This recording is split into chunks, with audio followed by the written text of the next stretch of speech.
At 7:30, we got New Mexico, who went 5-7 last year. Traveling number 14, Michigan, who went 8-5. Michigan favored by 34.5 points on NBC.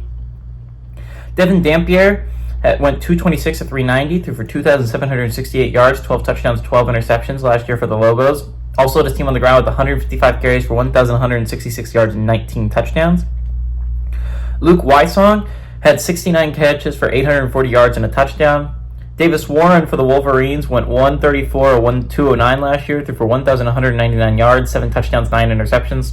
Khalil Mullings had 185 carries for 948 yards and 12 touchdowns on the ground, and Colston Loveland had 56 catches for 582 yards and 5 touchdowns. These two teams have never played before, by the way.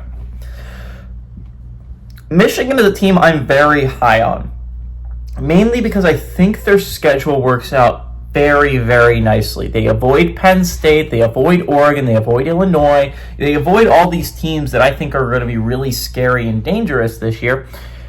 And I think they're setting themselves up in a really nice spot where you could easily find yourself sitting at 10-2 and in the playoff picture come the end of the middle of December, right? The only game I think they won't be favored in is when they play Ohio State. Even then they could be, considering they're going to be at home. They could be in a very advantageous position. The only thing I'm worried about Michigan, again, Michigan was in my college football playoffs. I think I had them as like a, what did I have them as, a 7 seed? I think a 7 seed. I had them as like a 7 seed. I think they're going to have a really nice year. I think this is a Michigan team that has the possibility of being a college football playoff team. Now, all that being said, there are some serious concerns for Michigan, and that is the quarterback situation. Bryce Underwood has a lot of talent. I will not say he doesn't have a lot of talent, because that would be a lie. He is tremendously talented. And Michigan has a schedule where I don't think he's going to be pressured by a very good defense outside of Ohio State, right? If we're talking about it in that way, I think Michigan is setting themselves up really nicely.